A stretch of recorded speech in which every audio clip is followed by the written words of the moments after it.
Greetings. Hello. Greet. My greeting. Well met. I greet you.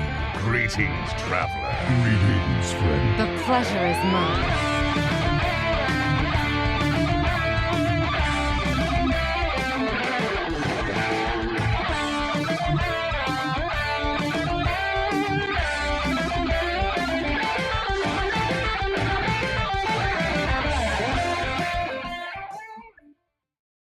Well, hello everyone, and welcome to episode 155 of Concede, a Hearthstone podcast dedicated to making the competitive side of the game more accessible to you.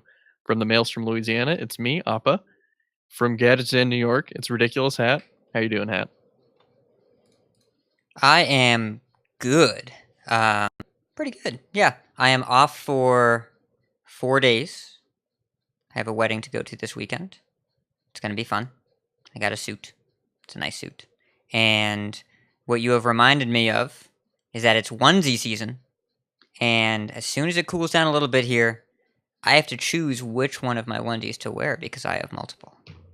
Yeah, it never cools down in Louisiana, so I just pretend like it's not 90 degrees outside. Yes. And I'm wearing my my new onesie that we got from Walmart.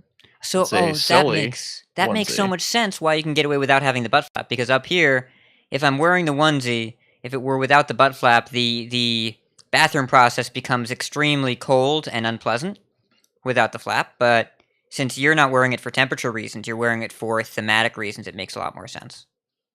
Yeah, I think the coldest it gets here is probably around the 50s in like the coldest days. But yeah, so it's usually like 70 something degrees in the house. That's different from the Northeast. Yeah. Well, enjoy that. Yeah, so from Karazhan, California, we have Botticus. How you doing, Botticus? It's basically always 70 degrees, 70-something degrees in California, regardless, inside, outside, anywhere. It's basically always great. Yeah, that's where I want to be. I want to be not in just the sweltering humidity and effective armpit of the United States. It's just hot and wet just all the time in Louisiana. See, I want to be where the people are, where you see them way up dancing. And what do you call them? Oh, right. Feet. I feel like this is a bit, and I don't get it. It's the Little Mermaid. It's a part of their world. Do you not know a part of their world? Was that movie alive before you were? Don't answer that. I don't want to talk about it. Keep going. Keep doing the show. Keep doing the show. Hold on. Oh, God. You're hearing my keyboard because I'm looking it up. Yeah, Little Mermaid is 5 years older than I am. Oh, no! Botticus literally jumped out of his chair after that one. I don't feel good. Oh, my tummy. Oh, feels. Do you know who Sebastian the Crab is? Yeah, I know, like Under the Sea and stuff. That's the same. That's the same movie. Same. Yeah, but I haven't seen it in forever. Fun fact: I had seen The Lion King, but I hadn't. I was too young to like remember any of it. But so I effectively hadn't seen The Lion King before 3 years ago. Good movie. Anyways. So would you say that now that you've seen it, you're prepared? It's the song. Be prepared. Bye. Keep the show moving. Keep going. Let's go. Let's keep going. All right. let's do a podcast. So Concede is supported in large part by you, the listener. If you'd like to find out how you can support us and receive rewards in return, head to patreon.com/CoinConcede. And is this our newest patron? Is this the newest boy? That's an actual question. Yes, say it. Thank you to Matthew D, the newest patron. You're awesome, and I hope to see you in the Discord chat soon. So, how was everybody's week this week in Hearthstone and other games in life? Let's start with Botticus. So, a little tavern brawl came out today. And it's a really great tavern brawl, but just to put my week in perspective, I've played significantly more games of this tavern brawl than I have of ladder over the course of the whole week. And the tavern brawl just came out today. So haven't been doing a ton of ladder, but been having a lot of fun with this tavern brawl. I was trying to think of cool decks, and I've been seeing a bunch of people post sweet decks, as well as playing against a bunch of sweet decks. I guess I should say what the tavern brawl is, but it's essentially you pick 6 cards, and your deck is full of those 6 cards. And as soon as you run out of those 6, it refills your deck with those 6 cards again. So I made a Quest Mage deck with Appa's favorite card, Ice Block. And essentially, you play Quest on turn 1, you play the Project on turn 2, AI on turn 3, and then Ice Block on turn 4, 5, and 6. And then you play Double Sorcerer's Apprentice, trigger your quest, play a new quest, and then you play the quest reward, take an extra turn, and then play a bunch more Sorcerer's Apprentices and take about 3 or 4 turns in a row and attack your opponent and kill them. And it's great. It's exactly my kind of deck. I just get to play by myself, and my opponent doesn't get to play after turn 4. I get to queue up a game of Hearthstone, and 50% of the players in this interaction get to have no fun. How is it that when you play more Hearthstone, you're not actually playing Hearthstone? Like I mean, I think you would play more Quest Mage used to Hearthstone. be a deck. I think you would play more Hearthstone if you were playing WoW instead of quest maging people in the tavern. It's just like, oh, let's have a fun and interactive game state. Double Apprentice, draw my entire deck 6 times, take infinite turns in a row, and hope I kill you before you concede. Hearthstone. Yeah, it's great. I mean, I don't see why you guys aren't getting behind this awesome deck. So I played your initial, I think your version 2 of this. And Botticus, I don't know if you know this, I got hard countered by a unique deck. An interesting deck. So, Botticus deck is the Quest, the Sorcerer Apprentice, the Ice Block, hard countered, he says. Research Project, Arcane Intellect, and Primordial Glyph. And of course, you cycle through your entire deck and keep drawing spells, and you make random ones off Glyph, and you build a bunch of Sorcerer Apprentice. Well, my opponent's deck, let me run it down for the listeners. My opponent has probably been listening to Coin Concede, and they got the idea right. Because it was sequential taunts, but it was not sequential taunt warrior, it's sequential taunt priest. This deck had Wax Elemental, Shield Bearer, Scorp-o-meta. If you don't know what that is, I'll tell you. You don't have to look it up. That's a 2-mana 1/2 mech that destroys a minion with 1 attack or less. Shadow Ascendant, Holy Nova, and Bronze Gatekeeper, the magnetic 3-mana 1/5 taunt. Look, you gotta have the Scorp-o-metics to win the mirror, okay? It's the only logical explanation I can think of. That thing is a 5-mana tempo swing when it breaks a gatekeeper, alright? So the thing about this deck is it was oddly well configured for what Botticus is trying to do, because it turns out the ultimate plan against Ice Block is, what if I never pop it, and you've got 6 more in hand, and then you have to go back to work because you've been in the bathroom for 15 minutes playing the single game of Hearthstone, and you're borderline stealing time from your employer.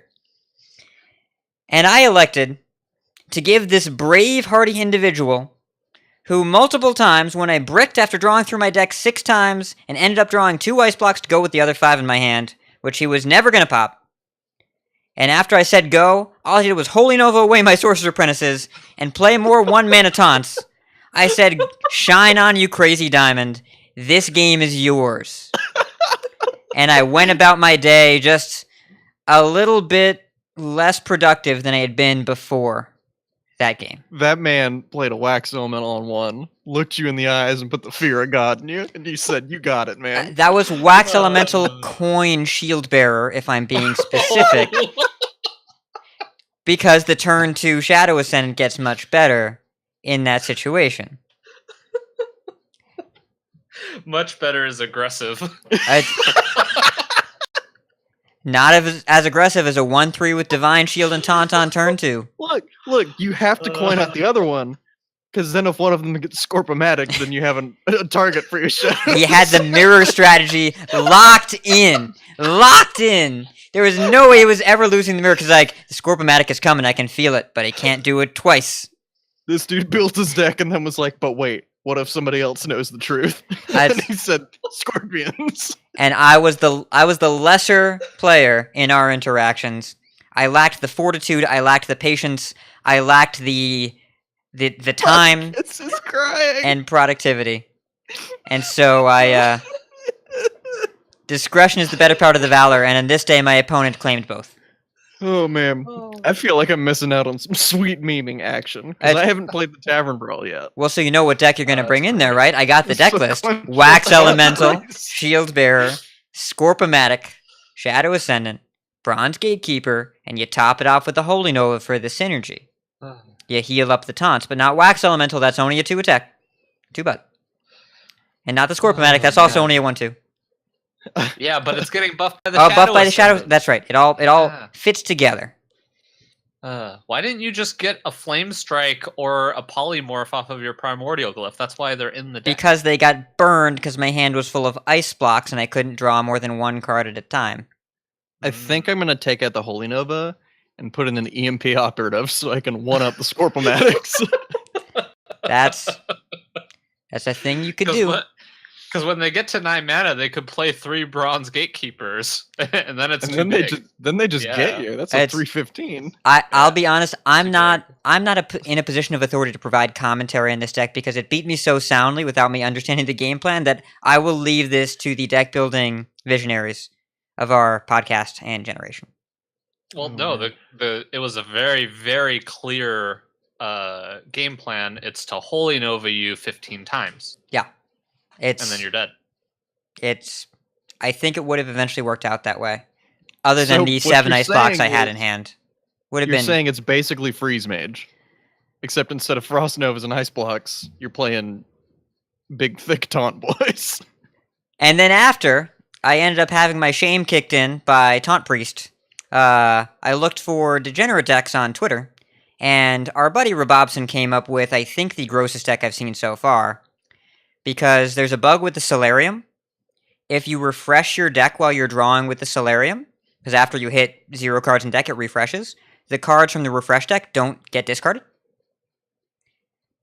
Which So- is actually kind of funny because I think it's actually worse that way because 2 of the cards in your 6 you want to be discarding. Well, it's better on So turn 1. On turn 1, it's better. Because what Yeah. you do is, if you're going first, you mulligan away the Silverware Golem and the Fist, and hope to not draw them.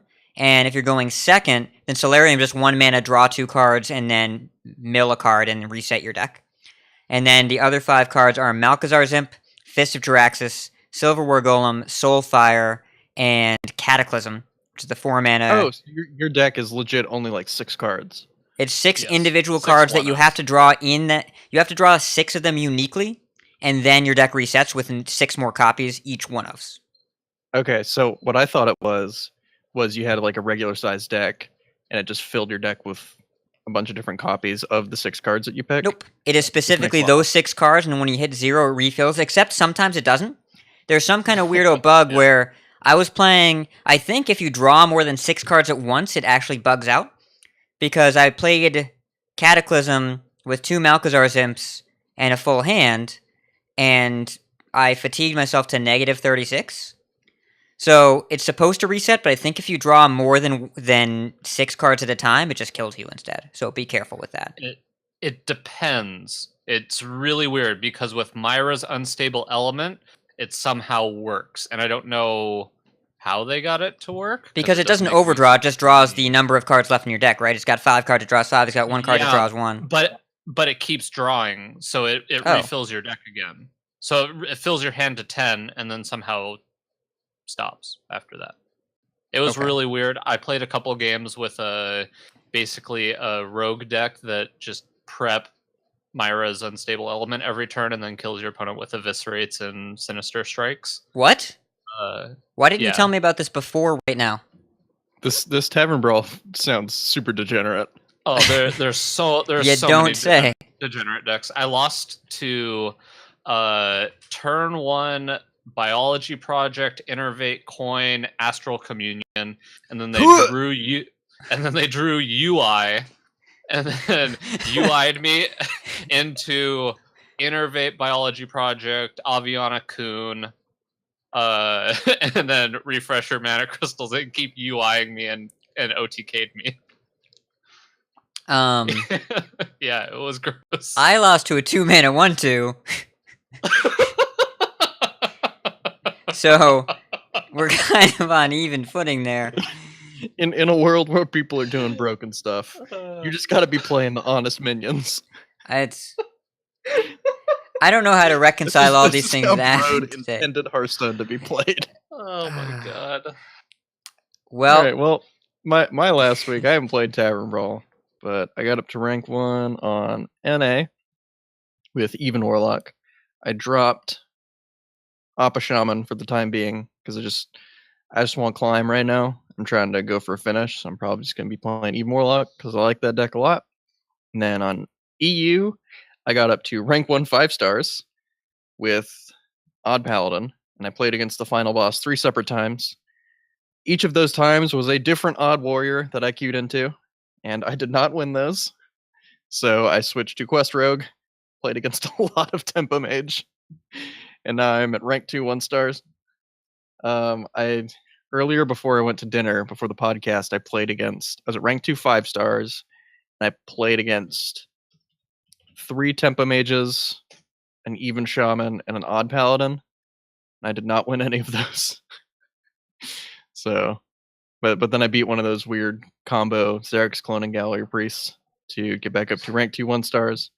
I'm probably just going to be playing Quest Rogue on EU to Legend, and then Even Warlock on NA, because I like the deck a lot. And then Asia's being neglected for now, because I have to concentrate on getting a finish. So that's been my week. Significantly more boring than y'all's. For sure. Well, we're talking about it as if it's our week. This is just today. Yeah. Literally just the Tavern Brawl came out today, and it seems to be a pretty popular one, at least among the people in our community. So I highly suggest at least giving it a shot, trying out some of these cool decks, because there's a lot you can do with it, which I think is a lot of fun. the Discord was very active today with lots of people throwing around ideas, that some of which were serious and some of which were less so serious. I do think this is probably the best Quest Hunter's ever going to be, because you get to guarantee to draw it and have a lot of 1-drops. And there's a lot of really fun ideas you can put together. The deck that made me feel like the worst person wasn't even the Ice Block deck. It was Kingsbane, Deadly Poison, Leeching Poison, Toxicologist, Evasion, and Vanish. That one made me feel like a pretty bad person just looking at it. And there's also a bunch of just fun ones you can play. There were a couple decks that were just make the biggest Edwin you can. There's obviously Tempo Mage. Mage is pretty popular in general this brawl, but today is one of the first times I can think of in a couple weeks, in probably a month now, where I was fiending to play more Hearthstone in the train ride home.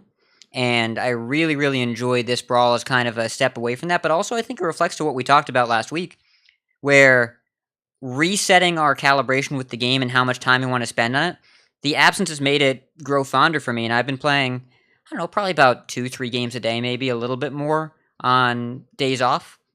And I've really found myself enjoying Even Shaman a ton, especially the latest list I found. Corbett made a list on Twitter that is Bright-Eyed Scout Big Even Shaman. That includes Cairn.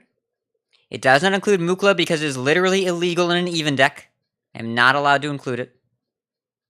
Which, of course, I will tell the podcast that is why I didn't include it. And has double Bone Mare, and We know the king is there with us in spirit. yeah. Oh, I love Appa's face as soon as you mention Bright-Eyed Scout, Even Shaman. Yeah. It's awesome. It's basically the same face I had last night when he was trying to sell me on this deck, and I was not sold. I did not. I played a couple games of ladder today, and that one didn't cross my mind, despite Hat bringing it up to me last night and saying it was good. Even Shaman is secretly a really greedy deck. Like, you have your low mana minions next to your face in the button, and you press that every turn for like 5 turns, so why bother playing small stuff for the rest of the game? You just play Chain Gangs and Corpse Takers and Scouts to hold off the board. You have 8 2-drops, and then a bunch of giant stuff, because in the late game, you're actually really good against control, because you have a ton of threats and a ton of value. Hagatha generates value, Calamos generates value, Menacing Nimbus, Earth and Might, and you just keep so much pressure on the control decks that they can't really ever deal with the volume of threats you generate. And I got to kill someone today with an 11-5 Alec here that I hit with Bone Mare and Earth and Might. It was enjoyable. I enjoyed that. You would enjoy that too. I feel really confident saying that. So I'm not necessarily sold, but The hamster 11-5 does. Wait, 11-5? it had to trade. Oh, okay. Yeah, I had traded with taunts on the way to my opponent's face 2 turns in a row. Yeah, the hamster in my head is on the treadmill right now. It's the gears are turning. I'm trying to figure it out. I'll post a little link here. This sounds like straight up nonsense. It's I'll What post. else is new? This is the person that posted an elemental shaman deck list in our show notes last week. Come on, embrace the nonsense. Look, the theory there is solid. All right. I might have to put Bright-Eyed Scout in my elemental shaman. You ever hit a Calamos, the Bright-Eyed Scout? That's basically a Farsight with 3/4. Yes, I have, by the way. And also, I would strongly recommend getting yourself an Argent Commander. Maybe sometimes you can get yourself a Hagatha the Witch or a 5-mana Bone Mare. 5-mana Bone Mare. Remember how that card used to cost 7? 5-mana Bone Mare sounds like a delight. It's turn 10, top deck Scout, then get a Bone Mare, and still have mana for your hero power. What's up? What's up? I'm gonna try this deck out. My opponent's gonna go turn 1 lost in the jungle, and I'm gonna be like, shit! It's I lose! so I will tell you there aren't a lot of Odd Paladins around there. This is probably not the best, but like you can kind of keep pace with Odd Paladin, right? You've got chain gangs, you've got like all you got to do is survive. And if you can survive for a few turns, you still generate a decent amount of board pressure. Probably not the best against Odd Paladin. It's fine. Look, man, against aggro, just don't die. You'll win. It's good advice. Listen, it works every time. It's not wrong. If you don't die against aggro, you win every one of those games. I want to point that out. 100% win rate of not dying against aggro. How many decks where you don't die do you lose? That's what I want to know. So it's time for the news.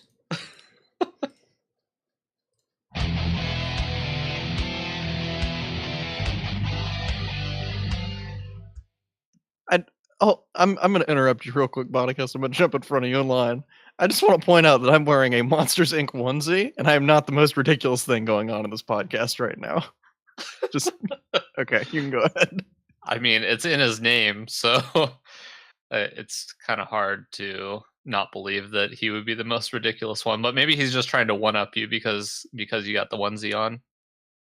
Anyway, so this week in the news, there's not a whole lot of it. So got a couple little items here. The first one is they posted on the Play Hearthstone website the list of the Pro Team Season 3 rosters. And I thought this was pretty interesting because as I started looking through the list of players, it was kind of shocking just how much just talent there is on all of these teams. So I thought we could do a little exercise, kind of go through. I asked the guys before the show to pick a team that they expect to win Season 3 and maybe kind of an underdog team that might not be quite as well known, but you really want to do well or are expecting to do well. So why don't we start with Appa? What was your winner team and what was your underdog team and why? So I'm going to preface this by saying this was incredibly hard to narrow down to just one team. There are probably 5 to 10 teams that I could realistically see winning, but I narrowed it down to G2, which is RDU, Ties, and Neirea. I think all those players are really, really strong. They're all pretty consistent, and I think they've been quiet for a little bit, and I don't know. I kind of just expect them to really buckle down this season and just win some stuff. I don't know. I just have a good feeling about him. It's very analytical, I know, but that's my pick for the winner.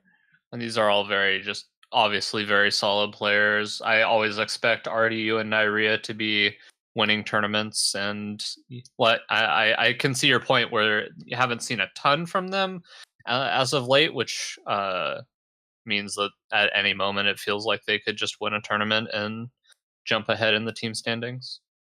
Yeah, and I'm never gonna bet against somebody who won back-to-back preliminaries, so it's hard to bet against Tice.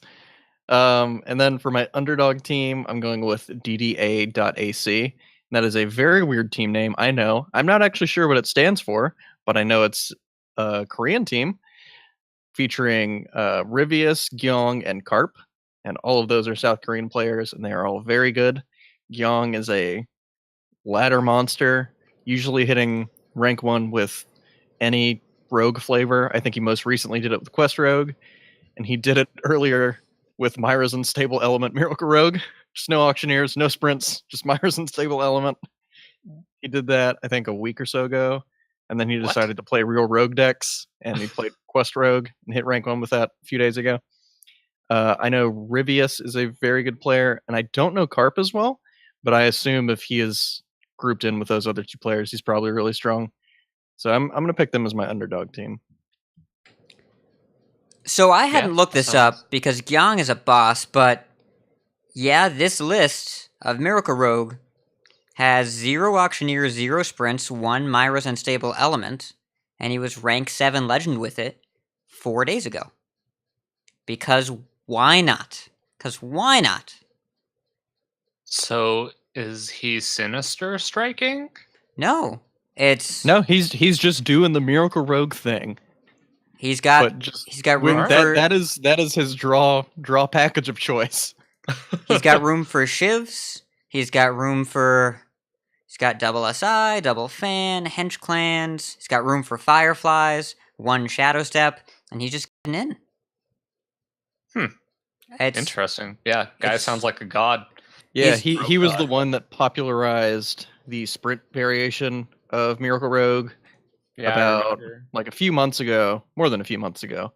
But he hit rank 1 Legend with that. He has, I forget how many Rogue wins he has on his Korean account, but I think it's over 20,000. Yeah, he plays a lot of Hearthstone. He's pretty good. As of 2 weeks ago, 20,198. That's a lot of wins. That's more wins than I have on all of my Hearthstone accounts combined. On all classes. I need to play more Hearthstone. Good lord. I do think that he is somewhat of an outlier by most definitions. But yes, that is an excellent pick for a team. I was looking at the teams, and Rivius as well is a known Quest Rogue aficionado and general strong player, and Doc Karp has been around for a while as well. I think that's a really, really strong team. I'm also just a fanboy of like most things South Korean, so they got me there. Yeah, sounds really solid. What about you? What teams did you pick?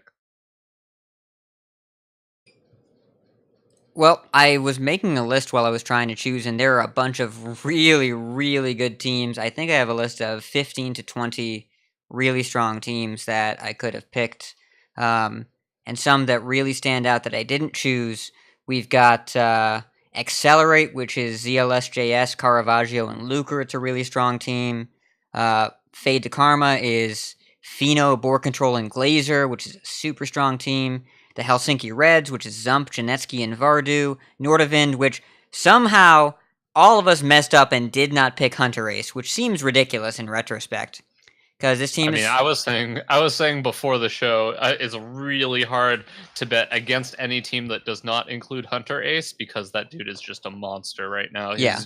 Feels like he's just winning everything. And it's Nordavind, right? It's his team. Yeah. It's Hunter Ace, Darla, and NTR, which is the team that they're playing with in the current pro standing. So I do think it'd be hard to get against them, but they're not my pick. I'm going to do my top 4. I have an underdog and a winner picked here, but my top 4 are the honorable mentions are Genji Blue, which is Seiko, Swids, and Monsanto, and Spirit, which is Stanudachi, Einer, and Silvername. Those are both just incredibly strong teams. Einer, I haven't seen as many tournaments lately. Silvername is still a really big streamer. And Stanudachi is Stanudachi, obviously. And then Genji Blue, Seiko has been doing really, really well lately. And Swids is a very good French player that's been performing, and Monsanto has also been doing quite well for as long as I can remember. But my two teams I picked, my underdog is Kyoto Esports, Seihun628, Zamos, and Blitzchung. Seihun actually was on the show many moons ago, and Zamos and Blitzchung are both also very strong ladder players and good tournament players. Zamos has been rank 1 legend finish, I think, like 4 of the last 6 months with Malagos Druid. The guy is a machine. And then my team to win it all is SK Gaming, which is AKA Wonder, Dalasam, and Bunny Hopper. These are all just seasoned tournament players. Aka Wonder is on the undefeated Spanish team in the Hearthstone Global Games. Bunny Hopper most recently won the Summer Championship. I think that you'd be hard-pressed to find a more well-rounded and experienced tournament team than SK Gaming. Yeah, I mean, that's just a killer team. Like, Bunny Hopper is still just been crushing, always crushing. Aka Wonder, just, yeah, all there's just so many insane teams. I hate to say that it's a cop-out answer, but I just really think that when I'm looking through the teams, it's really hard to bet against them. So the team I have to win it all is the one that won Season 2, which is Tempo Storm. Amnesiac, Just Saying, and Muzzy. I mean, I have a feeling that you guys very easily could have had that as your winning team too. Yeah, that was one of the ones I was definitely looking at, but I went with G2 because I didn't want to say Tempo Storm, but it's for sure in my top 3. Yeah, I mean they're just so consistent and they work so well together that I expect them to have another great season. And then the underdog team that I would really like to see do well is Infinity Gaming, and that team has QWERTY 97, Jakuso 27, and Phenom. And I've talked to Phenom a little bit before. He's a really nice dude. And obviously a very, very good player. And then Jakuso was somebody I played against in DreamHack Austin, and we got to talking a little bit after, and kind of after he just absolutely destroyed me, he had a kind of a bad run of it, but then while at the tournament just happened to get rank 1 legend while everybody else is playing in the tournament. So I expect him to or I hope that he ends up doing well this season, as well as QWERTY 97. I don't know too much about him, but I do know that he's had a couple high finishes recently. So yeah, hopefully that team does well as well. But it'll be interesting to see how kind of the pro team standings go for the rest of the season.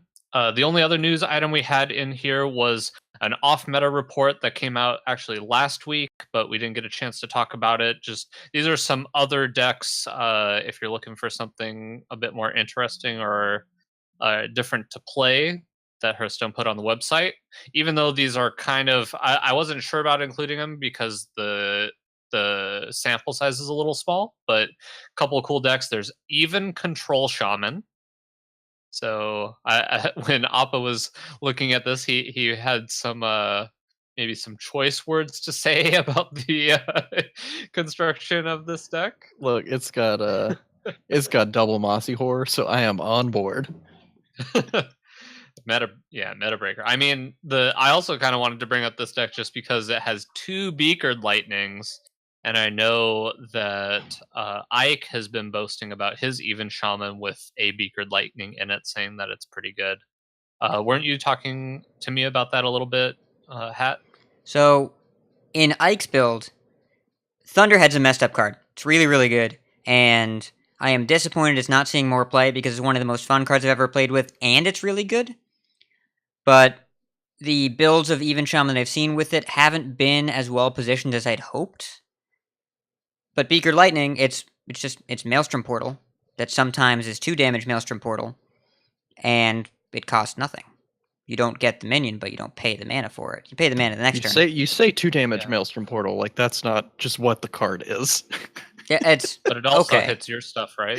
It does. It does hit your own stuff. Yeah, it's a whirlwind basically. Yeah, it's the card in the build I was playing was not uniquely good by itself. It was situationally good. I think in a more control build and makes sense. It's really just a way to abuse Thunderhead because the Beaker Lightning goes off and then you get the 1/1s. So it was very easily able to keep control of the board if I had a Thunderhead out and I used the Beaker Lightning also with the zaps. Really, really strong with zap. Yeah, that was kind of the issue whenever I was playing with Even Shaman with Thunderhead in it, is I didn't have enough triggers for it to go off with it either on turn 4 or a little after.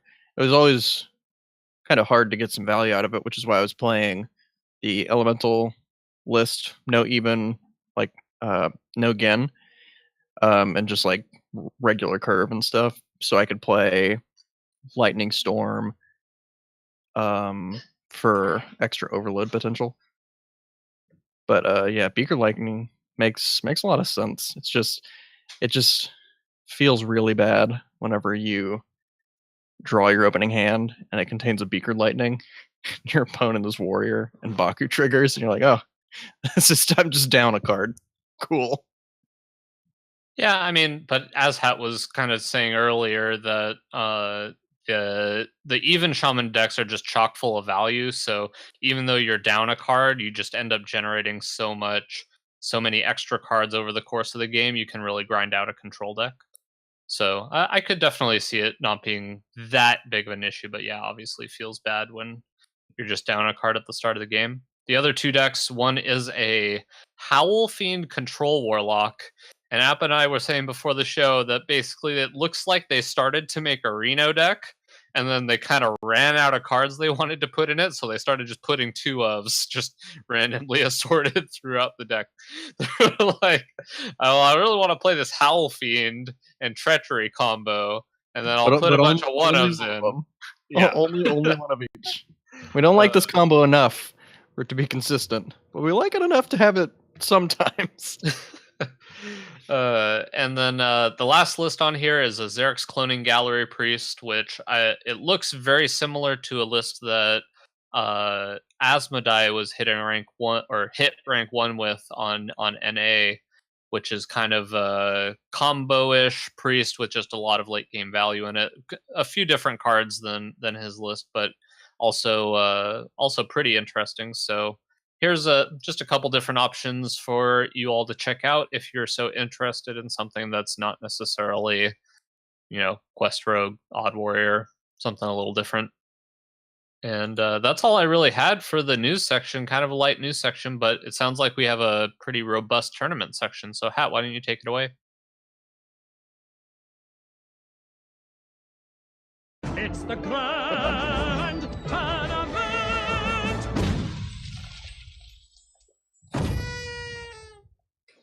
Well, robust tournament section is not wrong, but not in the way you might think. Instead of having a bunch of whole tournaments digest, we have a bunch of half tournaments. So we do have the HGG, the elimination stages are ongoing. Group A, B, C, and D. Well, we've got 2 teams that made it out of each one of those, and 2 teams that were eliminated. In Group A, Spain and Brazil made it. Portugal was eliminated, along with, I should have looked this up before, because I somehow didn't write it down. Patrons, this is just for you. Don't worry, this won't make the final show. You weren't worried. I know you weren't. So in Group A, Spain and Brazil made it through. Portugal and Chile were eliminated. In Group B, Bulgaria and Hong Kong made it. Great Britain and the Netherlands were knocked out. Group C, New Zealand and Chinese Taipei made it through. But Singapore and USA were eliminated. And then in Group D, China and Norway made it, and the Ukraine and Switzerland were eliminated. So honestly, the bottom 8 here, I think, was a bunch of the favorites going into this tournament. Especially, you think about the Netherlands, I think about the Ukraine, Switzerland, the USA, obviously, and Great Britain as well. But we've got some strong teams on the top. Spain, 2-0 in their bracket, still undefeated. Norway, obviously, is a great team. And then we've seen a lot of success from some lesser well-known teams. Chinese team, obviously, but then Hong Kong as well and Chinese Taipei have really surprised and impressed despite a lesser well-known roster. So, we also have... So that's going to continue. It's going to be ongoing for a while. We're down to the elimination stages. We are down to the top 8. The top 4 is next, and we'll be keeping track of that as it goes on. We have more elimination rounds next week. Now, as far as the EU versus China Tournament Gold Series, this is an annual tournament. You remember last year there was kind of some drama. Chalky was involved in it, and there was the Edwin play, where he played the... He wasn't sure if he was going to play the Edwin or not, and whether or not it was going to get answered, and the team was vocally reacting behind their player when playing against Chalky, and made the decision possibly based on the outside feedback. Well, it's not just all controversy here, because this is a really fun, high production value series, and the winning team gets a Ferrari. That's right. And the teams that we have playing... Let's take a look here. We've got some very high-profile players as well, and it's a lot of these players they're names that are maybe a little bit older that we recognize now, maybe as more streamers, but we still got some very competitive players. So you've got Tice, Calento, RDU and Bunny Hopper, Orange, Fury Hunter, A83650, and Hunter Race. Quite a strong European squad. The Chinese squad, X-Hope, Kai Miao, Lion King, Ling Luanjing, Darren F, Xiao Ti, Hao, and Trunks. So we've seen players on both sides of this tournament that have been strong performers in multiple different tournaments that are all competing. First place, Ferrari. Let's see who gets that prize. And that's going to go until October 2nd, so we'll digest that on next week's show once we have the winner. And then finally, we've got the ESL Premiership. The ESL Premiership, this has been kind of a league-style tournament that's been going on for multiple weeks. It's a UK local tournament of sorts. There's a lot of UK personalities, streamers, and pro players. Board Control, Caster Falcone are two of the biggest names in there. And Paradox ended up taking this tournament over Toastmonster. We're going to talk about the final game of that series a little bit later there. But as far as the tournament meta, well, EU versus China just got started. HGG, we haven't discussed the meta for obvious reasons, because it's usually just the best meta deck since the pick and ban format is so random. And the ESL Premiership deck list, well, we can't really find them anywhere. So if you happen to find them, shoot a link over to the show, but I looked for quite some time before today's episode and could not find any public deck lists, so unfortunately we don't really have a lot to digest other than what happened in the last game, which we will dig into. Don't you worry. But it's time, or as Appa calls it, Hat Story Time. Got a couple of really cool games to talk about. One from the HGG, and one from the ESL Premiership. So, the HGG game, we want to talk about the Ukraine versus Switzerland. And this was a knockout match for both teams. It was in the elimination bracket. And the Ukraine, Neirea, was playing Cube Hunter, and Switzerland was playing Token Druid. Generally, a very good matchup for the Token Druid. And the Token Druid had quite a strong hand as well. Turn 2 Wild Growth, turn 3 Whispering Woods for 4 tokens with a Branching Paths in hand. And that was against a turn 1 tracking from Neirea with the hand of Rexar, Cube, Katharina, and Serenite Chain Gang. That is a very slow hand. And the viewers can't see what the tracking eliminates. It gets a Spider Bomb, but 2 cards are thrown away. We don't know what they are. So Hypno, from Switzerland, ramps in the woods, and then gets a Soul of the Forest on turn 4 for 4 1/1s. Neirea just has that Spider Bomb. Chain Gang comes down, but then Hypno says, you know what? The Spreading Plague only gets me 1/1/5, but also these 2 0-mana 4/4s. Plays Double Tyrant. He's got a board of 7 minions. Trades in one of the 1/1s and punches through. Let's see. Is that actually what happens there? No. So the Spider Bomb trades into a 1/1, and is able to keep the board down to a paltry 6 minions. Still pretty scary. Now, Neirea, he manages. He takes that Spider Bomb, he Terror Scale Stalkers it, and then he Hunter's Marks the Spreading Plague token, the Scarab, and make it a 1/1 and trade in his 2/1 Spider Bomb and kills another minion. He pops 4 minions off that board and ends up facing down 2 1/1 Wisps with the Soul of the Forest inside and a 4/4, which is not too terrible, considering that he was facing down a full board the turn before. And that's without going Coin Mossy Horror or Coin Rexar, both of which were plays he could make. Saves those for later. The Druid, Hypno, only has Branching Pass, Swipe, Soul of the Forest. Swipe is used to push through the Serenite Chain Gang. Mossy Horror comes down, kills the 1/1, generates another 2/2, and leaves a 4/4. And Nourish is a welcome draw for Switzerland, and the Hunter's life total is starting to dwindle down, even though Hypno's board, as the token druid, is down to just a 4/4 Arcane Tyrant. And Neirea goes, Coin, Katharina, get a Hypno. It's a lot of attack out of nowhere. Switzerland says they've got 1 4/4. They're on 9 mana. And they say, Branching Pass, +2 attack. Branching Pass, +2 attack. Attack you for 8 with this 1 minion. Put you to 5. On me, it's the Druid, my 9 mana turn. Next turn I'll have 10 mana. You're at 5. Do you see where it's going? Do you see where this is going? Because there is an Ultimate Infestation in hand. And the only play that Neirea can make to survive is to gain 5 armor with Rexar, which he has in his hand. Thank goodness he saved it. Rexar and trade in the Mossy Horror. And then he still has Katharina and Hypno, and he attacks and he puts Hypno down to 14. Hypno says, okay, I'm going to UI you, put you back to 5. And I'm at 19, and you have a 6/6 and a 6/5, and I need to not die to King Crush. But the top deck for Neirea is Witchwood Grizzly. And that's a very important top deck, because that means Katharina cannot pull Witchwood Grizzly out of the deck. And that means when Neirea smiles when he sees it, we know what the tracking showed on turn 1. It showed the other Witchwood Grizzly. And Neirea confidently attacks for 6, cubes the Katharina, the King Crush comes out, thumbs up to the camera, attack face for 8. Welcome to Jurassic Park. It's pretty sick.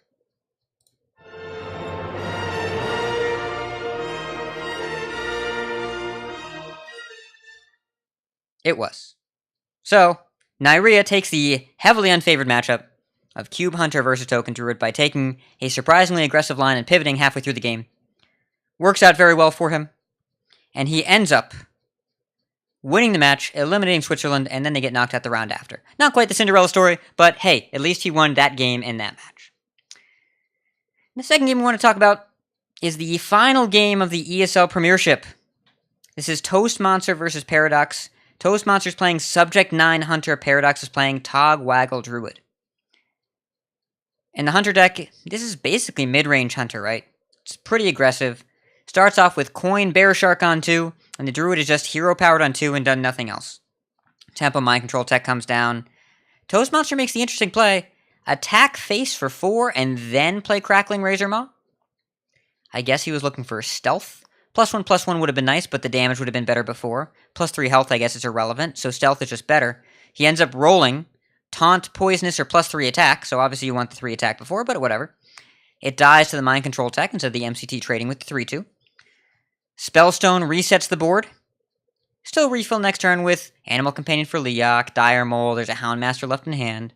Leok gets swiped, Dire Mole becomes a 3/4 attack face, gets swiped again. We have a 4/2 Houndmaster, and then Animal Companion and Crackling Razor Maw ends up with a 5/2 Houndmaster, 4/2 Razor Maw, and 5/2 or 5/4 Leok. Starfall leaves just a 5/2 Leok, and 9 points of attack are taken off. Paradox is wisely spending cards as quickly as possible, because he's got 2 Ultimate Infestations in hand right next to a King Togwaggle and a Nourish, and he's on 7 mana. His next turn, Nourish will take him to 10. The turn after, UI will happen, and blah blah. We've heard this before, right?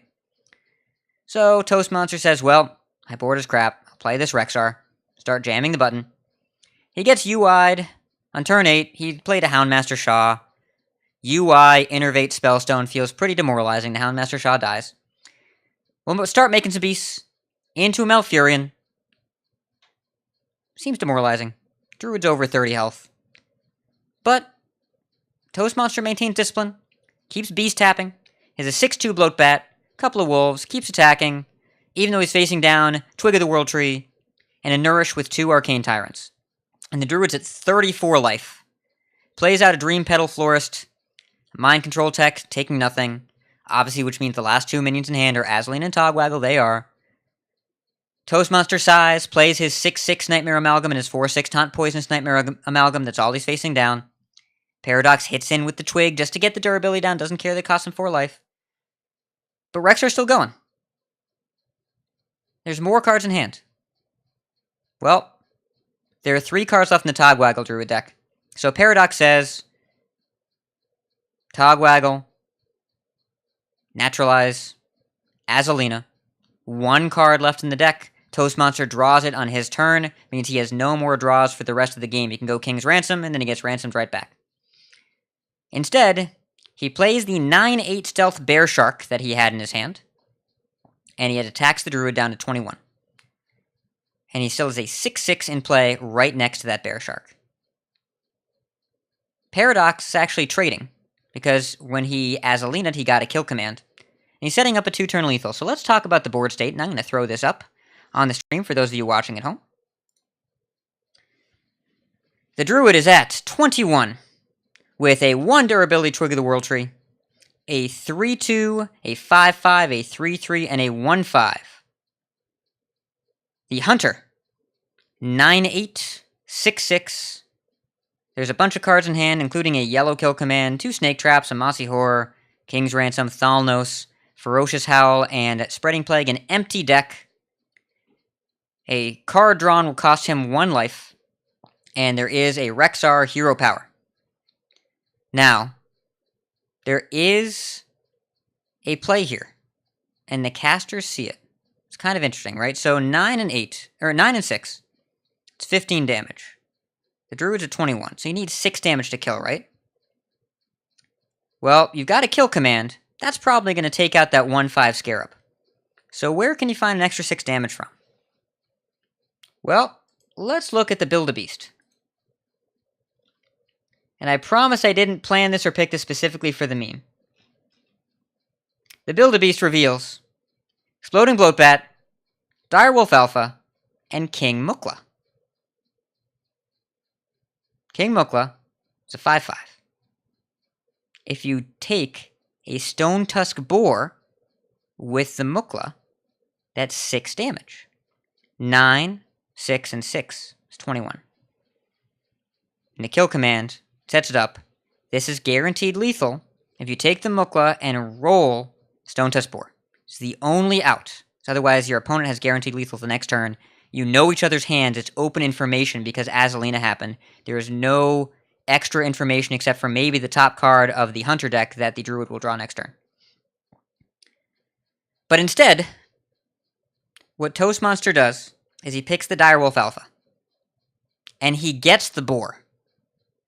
And he plays it. And he has a 10-8, a 7-6, a 3-3 Charger, and a kill command. And he puts his opponent to 1 instead of to 0. And he loses the game. Should have picked the Mukla. That is always the solution. Always pick the Mukla. Yeah. The king tried to lend a helping hand, and he slapped it away and was sufficiently punished for it. Though to be fair, if I were playing for the last turn of the tournament for thousands of dollars on camera, and the only way I could win is build a beast and hope for a 5-attack minion and then to roll Stone Tusk Boar, I probably wouldn't have seen that in the moment either. So I don't want to give the impression this was easy to spot. We are analyzing it afterwards. But the only out here was hope for Stone Tusk Boar and a 5-attack minion that you could fit into a turn with kill command. But the choice was offered to him. Toastmonster instead took the Direwolf Alpha and was exactly 1 attack off lethal. And it's worth noting that on turn 3, when he went attack and then adapt, if that was +3 attack first instead of after the attack, that also would have been lethal. So, kind of illustrates the pressure of these high-level plays and of these tournaments of seeing what comes before you, but also I think that turn 3 play is an example of just trying to get a little bit too fancy. And I think it would have been better just to push the attack. Yeah, tournaments are super difficult, and I honestly can't tell you how I figure stuff out in tournaments, because I just go into the zone, and if you ask me afterwards, I would just be like, I don't know, I just did the thing. I think it was good. Maybe it was bad. I won the game, though. I legit don't... I could not tell you reasoning for probably over half of my plays in tournaments, but I make them. Yeah. Well, that's called hyperfocus, where... I'm also surprised because he knows that Paradox has kill command in hand, so why did he make that play when he could have just kill commanded the Togwaggle? Yeah, you're not drawing anything else, but you can still build a beast every turn, so you always have the out to be able to, unless I'm missing something. He's not dead next turn. He's at 16. He's at 16. He's going to take 1 from fatigue, and he's against 3, 5, 3, and 1. So if you kill the Togwaggle, that's 6, 7, plus the 4 from the attack is 11, plus the kill command is 14. Still dead next turn. Unless you can also you can trade with more things too, right? I mean, but that's assuming you're going full trade against a player who, he has kill command. He can just start removing your stuff. There's a lot of ways for this to go really wrong, and there's a twig that's going to pop the next turn as well. Like everything. Yeah, but it's a twig with known cards in your opponent's hand. So like you know that even though he can spend the 20 mana, what's that 20 mana getting spent on? There's not really a lot that you can spend that mana on. Yeah. I mean, it's entirely possible there was another line here. You can see on the stream when you watch it, Toastmonster confidently makes the attack with the Direwolf and then immediately starts freaking out on stream because he realizes he missed it. I think he miscounted the lethal by 1. Because you can see him making the plays as well, and when his opponent ends up at 1 and not 0. Oh, well, he also just had 21 in hand, or he had 21 from hand without building a beast too. Or 20, yeah. He had 20 from hand without building the beast. But there's a 1/5 taunt in the way. Yeah, you have a Mossy Horror. So you can Mossy, yeah. So it would be... Right, and that was 1 off with the Thalnos, 1 mana off. You would be 6. You're 1 mana off. Yeah. Yeah. So, yeah, you can put your opponent to 1 any number of different ways. It ended up not working out here, and I think he thought he had the play, but he didn't end up having it.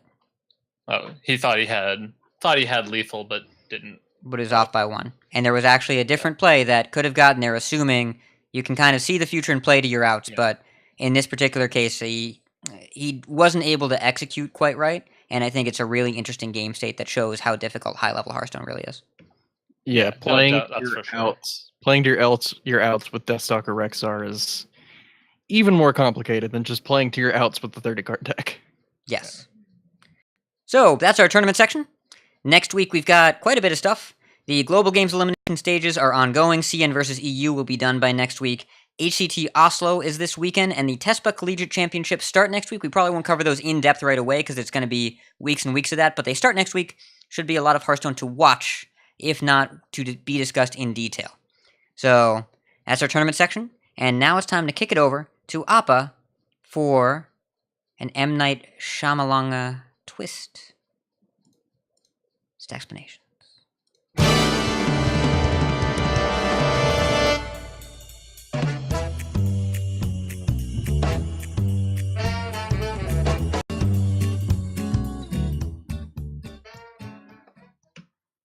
All right, so decksplanations this week. It's very near and dear to my heart. It's entitled "Why Shaman," and that is exactly what you're thinking. Why Shaman with a question mark?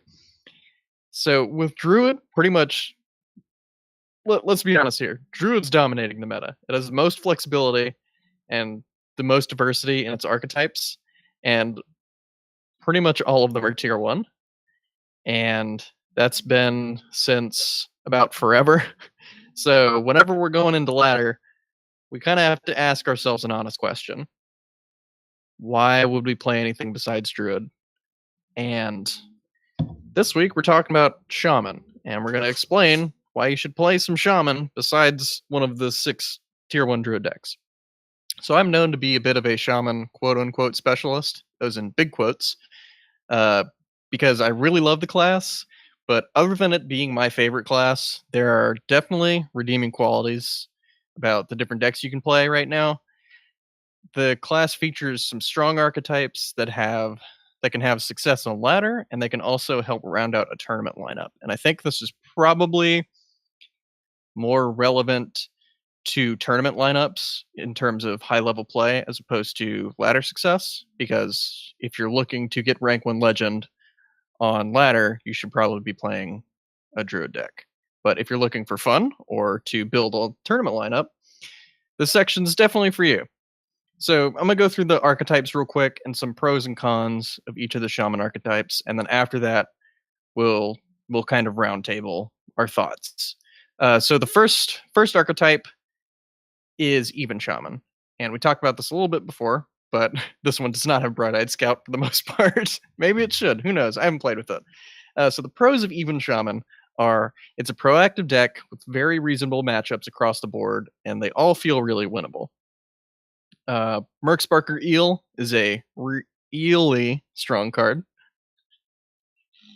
Whoa! Who put that in there? I put that in there. I was not. Don't. You were trying to blame me. I see it. I mean, I just expected it to be hat, but I'm unpleasantly. Unpleasantly? Displeasantly. I like it. Well, it's hey Botticus. Not my fault. That's like when Rod, I was on tier 5, and Rod called Katharina Catalina. That's not her name. I don't have the "It's Not My Name" song on here. We're gonna edit that in. All right, It's not Kat's my writing name. that down. It's not my name. So another pro is there's different ways to build it depending on what you're trying to fight. There's Corpse Taker builds, there's Elemental Focus builds, there's token/wide board focus builds. It can be really threat dense, and with proper game planning and conservative play, can take down control, even though those matchups can be a little hard depending on how you draw. Cons are Even Shaman can be very weak to board clears, especially Hellfire and Defile. If you're playing against a lot of Even Warlock, you are probably going to have a not great time. It can be kind of curve reliant depending on how the deck is built and your draws, and it's really not a great deck against Spreading Plague, if we're being honest. It doesn't have a great way to break through it other than Mossy Horror, and depending on how your build looks, each of the Plague minions can eat about 2 attacks from each of your minions on the board. So Plague can get kind of irritating to play against. The second archetype is Shutterwalk Shaman. Pros of this, it's one of the premier combo decks of the format. It doesn't have too many bad matchups. It has the option for extremely flexible tech cards. It has great flexibility in a tournament format because it functions as a control deck against aggro, and has inevitability versus control, meaning that against control, you basically have a checkmate in the end game because most control decks cannot beat a Shutterwalk combo. The cons of it are it's not really great against Quest Rogue or Cube Hunter. Not to say you can't win those, but those are some of the worst matchups for it. It can take a while to set up the combo, and tech cards can make or break a matchup, so deck construction is super important, and if you build your deck the quote-unquote wrong way, it can really hinder your results with it. And then other flavors of Shaman that we have seen, but they're really not as good as the first two. The first one is Ike's Evolve Shaman, aka Good Shaman. It's built to try and grind down decks by abusing Unstable Evolution, the 2 Death Knights in Hagatha and Thrall, and Shudderwalk is in there just for value. It can have explosive games, but it's honestly, in a lot of matchups, it's just a really weak version of either Shudderwalk or even Shaman, depending on what you're playing against. A lot of the times, you'll just wish you were playing one of those 2 decks. And a lot of its games can come down to kind of what you get off the random effects. So you can low roll or high roll your way into a victory or a loss. And then I put in my Elemental Shaman and I said IDK, it's just fun. it's just a fun deck. I don't think it's a meta deck or anything, but it's a fun one. So yeah, I kind of wanted to kick it to y'all and just see what y'all thought about the different decks and where you see their place in the metagame and stuff. Because I think even Shaman and Shudderwalk Shaman, I think even Shaman especially is underplayed right now.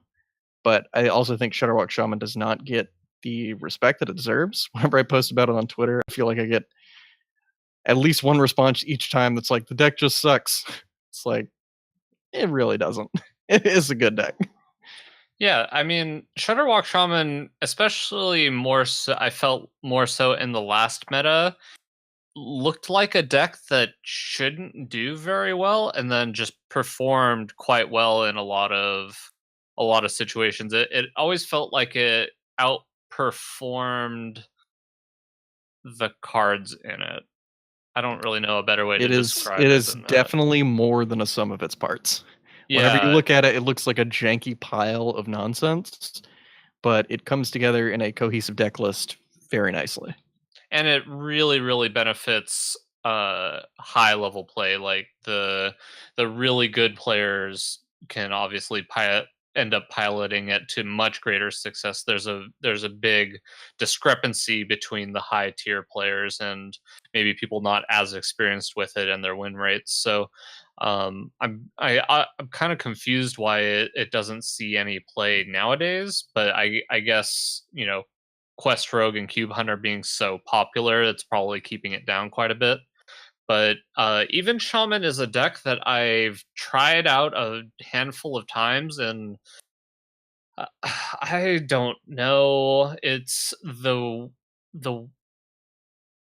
describing it as an aggro deck might not be super accurate. I think- classify it more as a traditional mid-range deck in that depending on what it's playing against, its game plan changes pretty significantly. Against aggro, you are definitely the control deck until like turn 6 or something, and when you hopefully swing back the board. And against control, you are most definitely the aggressor. And against other mid-range decks like Cube Hunter and stuff, I don't know, you got Hex. That's pretty good. Yeah, it just feels like a classic mid-range deck, and I see it classified as aggro a lot, but I think that's just because a lot of the decks in the format are so greedy that a mid-range deck feels like an aggro deck. Yeah, I mean, my biggest issue, I think, is just that I'm used to playing decks that it almost looks like this deck is similar to a paladin deck. I always kind of conflate the old school Murloc paladin decks and maybe even like kind of odd paladin, and then even Shaman into a similar category, but they perform so differently, and I'm more used to playing the paladin type decks. So when I try to play the even Shaman decks and I try to use some of my heuristics to to play the even Shaman deck, it just doesn't work as well.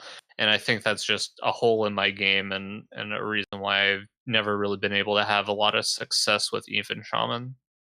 Yeah, see, what you need to do with Even Shaman, if you're against a control deck, you hit the button.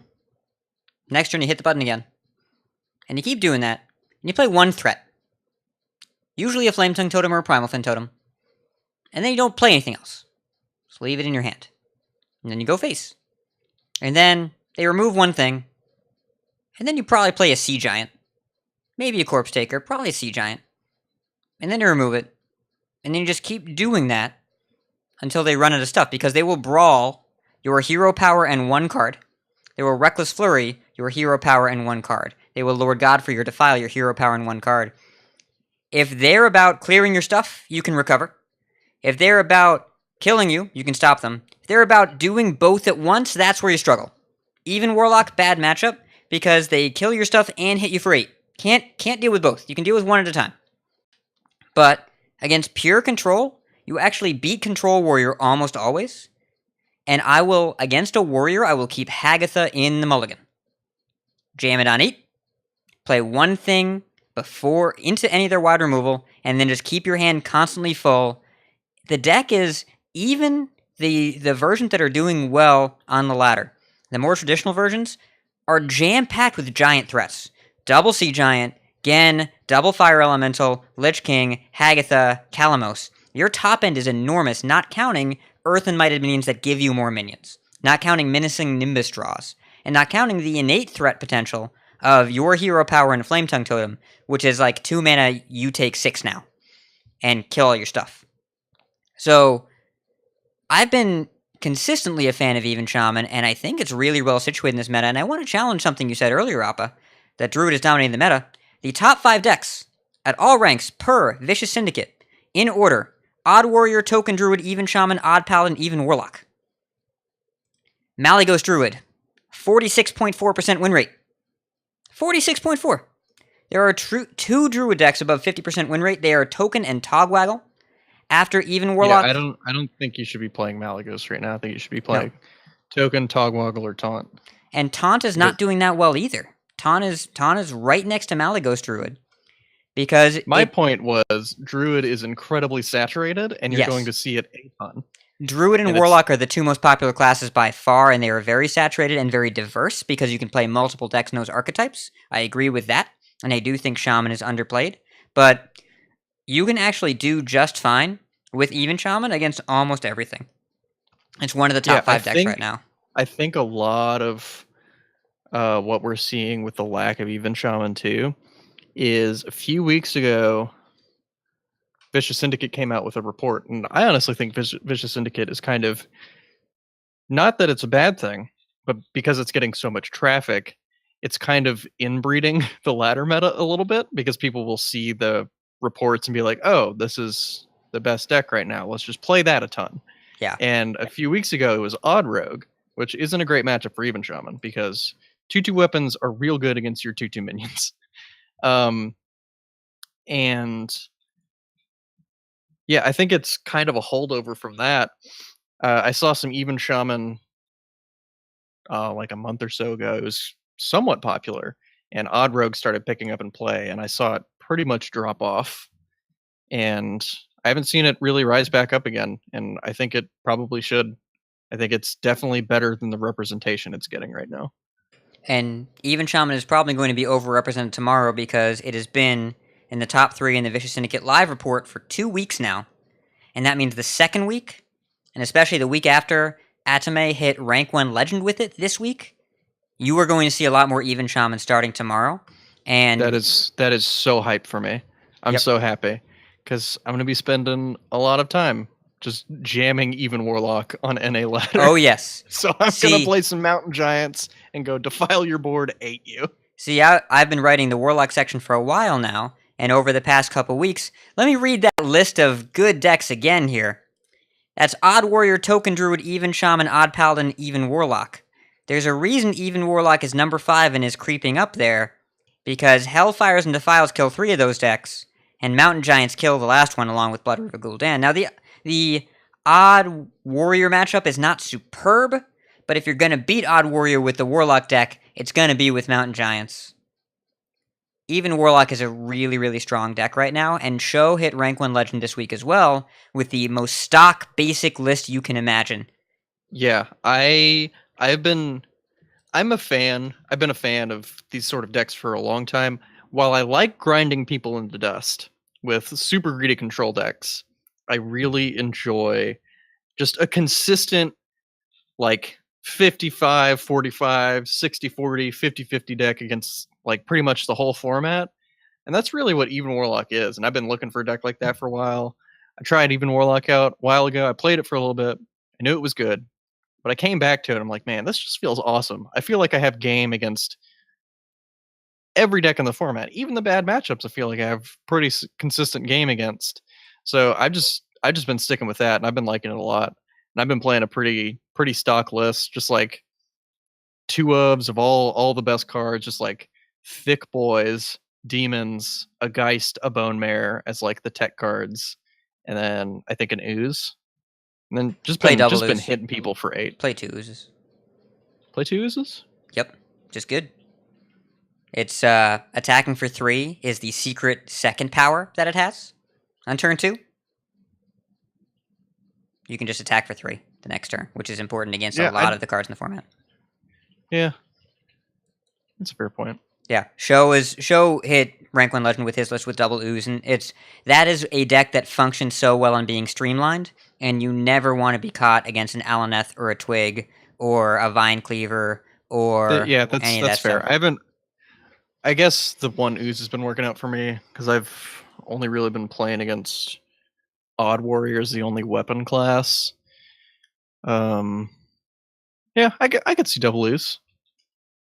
Gotta find something to cut for it. Yeah, I definitely see what you're saying about streamlining though, because the builds I've played before, I've had like some weird numbers, like Stubborn Gastropod here, a Tainted Zealot there, Doomsayers. no Sunfury Protectors, Doomsayers, one Sunfury, but I just like the double Sunfury, just like 2 of, 2 of, 2 of, 2 of, 2 of, 1 of, 1 of, just like really stock list. It feels really strong. Yep, just do the same thing every game. The list is pretty much ideal at this point. It's not going to get better. If it gets worse, it's because the meta shifts against it.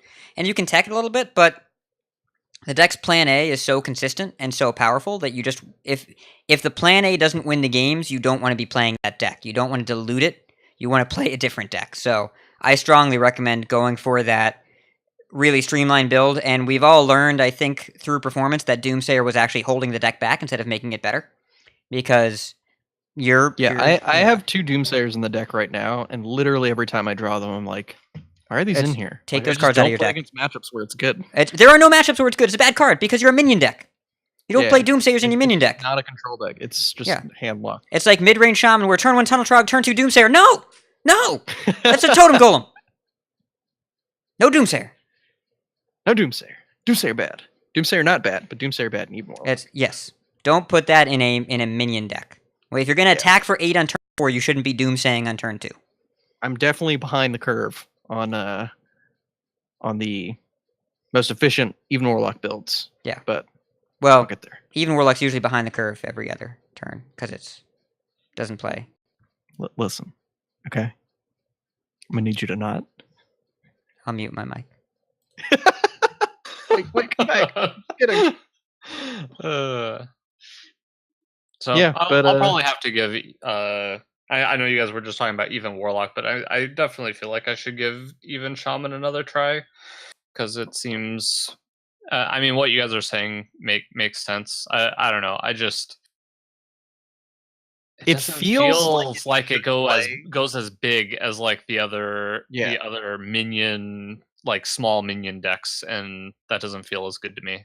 Yeah, it feels like it should play like an aggro deck, and a lot of the times it feels like it's either a slightly underpowered aggro deck or a slightly underpowered like big minion deck. But the truth is like it's just a reasonably flexible deck against a lot of what you plan on playing. And I think game planning and knowing the matchups and what you need to mulligan and keep and how you need to play can influence results a lot. So okay, yeah, I think it's definitely. I've got it. I figured it out. Botticus.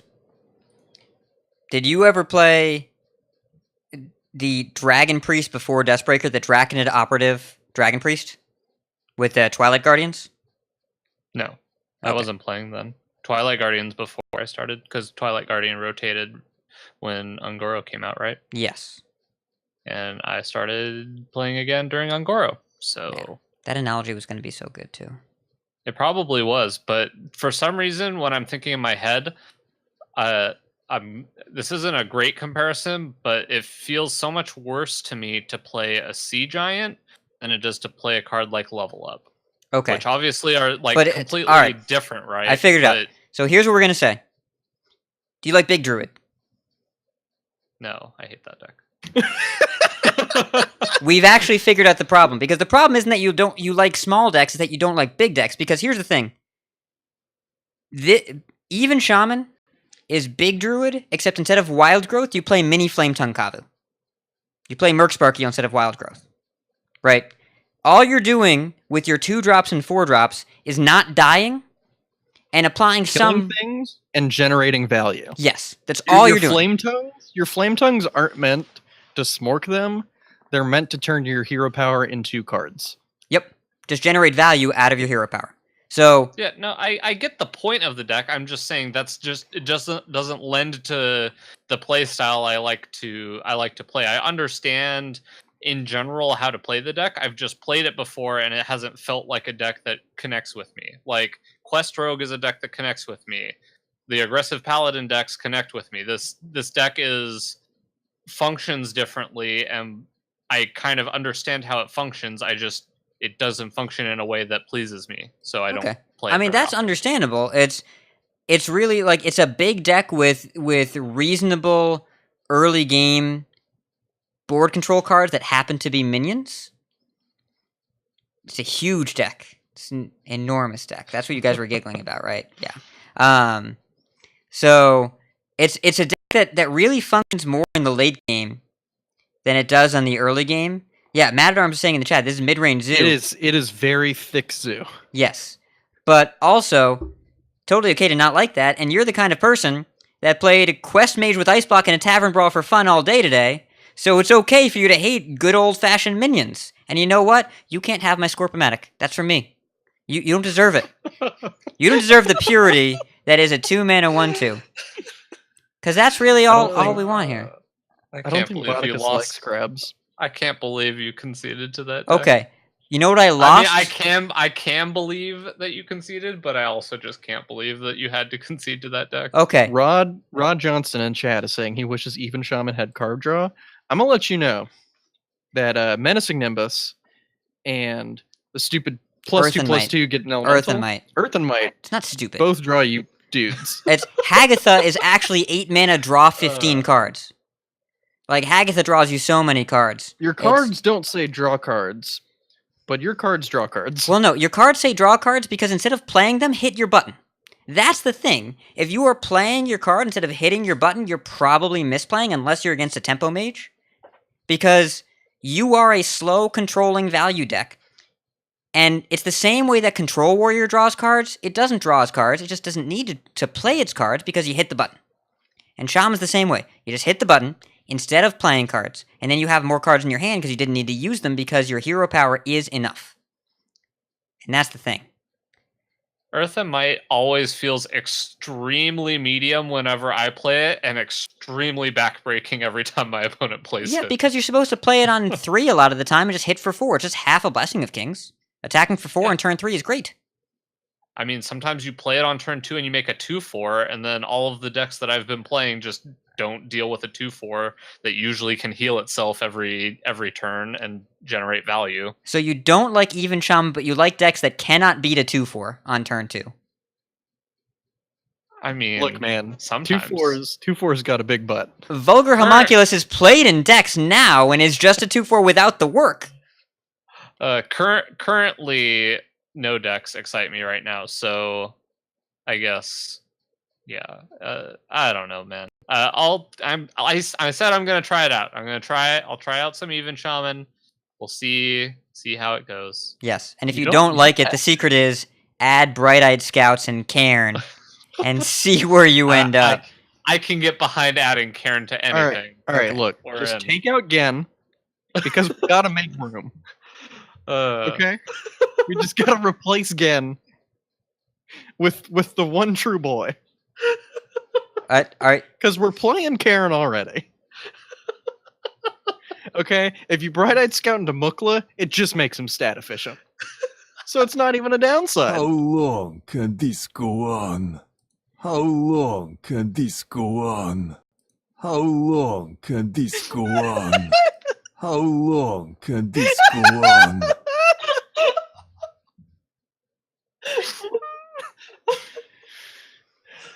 That was a lot of chain of gangs. that was a lot of memeing. I can click more if you're not done.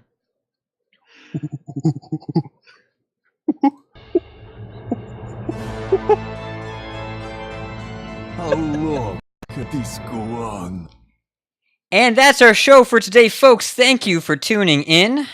We'd like to give thanks to Stefan L for letting us use his cover. Check him out on his channel, link in our show notes. Big thanks to Wicked Good for deck analysis, Hearthpwn for deck list, Liquipedia for tournament info, and Hearthstone tournaments on YouTube for tournament VODs. The show notes for this week's episode are on our website, coinconcede.com. You can support our show, patreon.com/coinconcede. Join us every week live by following us on Twitch, twitch.tv/coinconcedepodcast. Join our community chats and our Discord at discord.coinconcede.com. Right into our email at coinconcede@gmail.com. Follow us on Twitter at coinconcede. If you like some CC swag, head on over to our shop at shop.coinconcede.com. And a new shop coming at Dad Legend. We have one design now and we'll be porting over the rest in the coming weeks. Big thanks to our producers, Viriatus Tacos and Floral. Hey, Botticus, who would you like to coin concede to this week, besides your favorite 3-drop and 6-drop?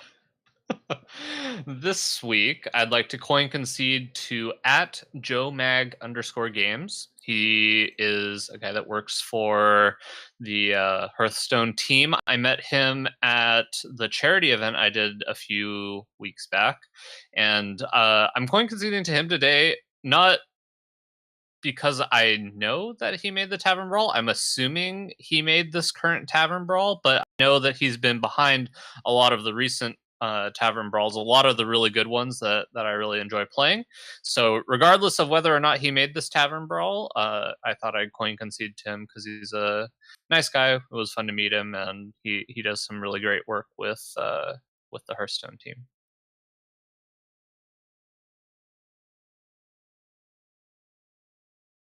Marvelous. How about you, Appa? Hold on, I'm memeing in I'm memeing in Twitch chat. Okay, done memeing. So my coin concede this week is to Rod Johnston and Saucy Mailman for having me on Tier 5 finally after months of begging Rod. It was a lot of fun to be let off the PG leash and to be salty sailor Appa. Yeah, it was a lot of fun. We had a good episode. I thought it was a good time. And also shout out to Walmart for having Monsters Inc. onesies that resemble Mossy Horror. So now I can do Mossy Horror cosplay streams. I'm honestly impressed they had it in an adult men's size. It's not. It's a very large woman's onesie. But I'm making it my own. You sure are, buddy. That's the sleeves don't quite. They don't quite. If that is the biggest fit issue we have, we're gonna call that a win. Yeah. Well, props to Walmart for the very tall women's onesies that fit young Louisianians. Well, I'd like to give some coin concedes to a bunch of people. First of all, the hordes of people who responded to our last episode. Your feedback means so much to us. Thank you for your responses, whether it's personal and introspective, talking about how it changed your relationship with the game or what your current relationship with the game is, whether it's you deciding how you want to approach the game going forward, whether it's sharing the episode with somebody else, whether it's disagreeing with us, whatever it is. Thank you to all that took the time to listen and respond and come together as a community in this time where we're all kind of figuring out what next. And I think the answer is it doesn't matter as long as we all stay connected. And thank you all for proving that over and over again. Coin concedes to Eve and the Knights of Lore team. Eve and Daniel, Stormrage23, and creator Daring Alkaline. Thank you for having me on. I did an episode with Eve on Hollow Knight, one of my favorite games of the past year, possibly ever, where I cover the entire story of Hollow Knight in about 2 hours. It's a spoilerific episode, but different kind of content for me. It was a lot of fun to record. Really enjoyed it. And props to Zalay for putting together an extremely educational and balanced and reasonable feedback video for the Hearthstone team on the current state of the game and what he thinks is contributing to the current state of ladder and what could be changed in terms of design philosophy and actual cards to be fixed in the future. And I think it was really well-reasoned and really well thought out. And Ixar actually responded and said it was good feedback and thanks for making it. And Zalay highlights In particular, one of the cards that I think has gone under-addressed for literally years in Mana Worm, which is one of the most swingy 1-mana cards ever, and has just gone unaddressed for the game's history. And Zelai specifically says Mage needs to be buffed a lot to make up for losing Mana Worm, but having it on turn 1 versus not having it changes entire matchups, and I think that's wise. So, props to Zelai and everyone. And Botticus, where can we find you? You can find me on Twitter. I'm at BotticusHS. Considering streaming, but it probably won't be Hearthstone. But if you wanted to check that out, it's twitch.tv/Botticus. How about you, Appa? You can find me on Twitter at Appa_HS. I think I just broke 830 followers, which is completely nuts to me. Yeah, I'm at 833 right now. It's crazy. I love it. Keep following me. I need to break 1,000. Anyways, you can also follow me on Twitch at twitch.tv/AppahS. There is no underscore there. And I will be having a Mossy Horror cosplay stream soon because I have the sweet onesie. I need to work on my voice lines, but I'll be ready when the time comes. It is a pretty sweet onesie. And you can find me on Twitter at RidiculousHat and in any Hearthstone Discord at RidiculousHat. Streaming for me is also kind of on a hiatus right now as I figure out what to do. I may very well end up back streaming some Hearthstone, but for right now I need to give myself a little bit of healthy distance from the game, just to make sure that I can play it on my terms, not anybody else's, so that I can find that fun again and that fire again. So my streams are kind of on hold for now, and see what happens, but still on Twitter, still on Discord, still appearing in various podcasts around the world. And that's going to be our show today. So keep calm, and how long can this go on? And if you see us on the ladder, coin concede. Coin concede. Coin concede.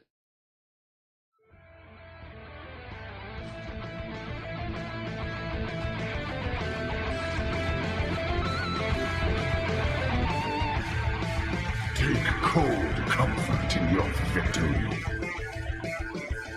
You win. I can rest now. You win. For now. Now, your victory proves nothing. The day is yours. I choose death. You have triumphed. This time. This hunt is yours.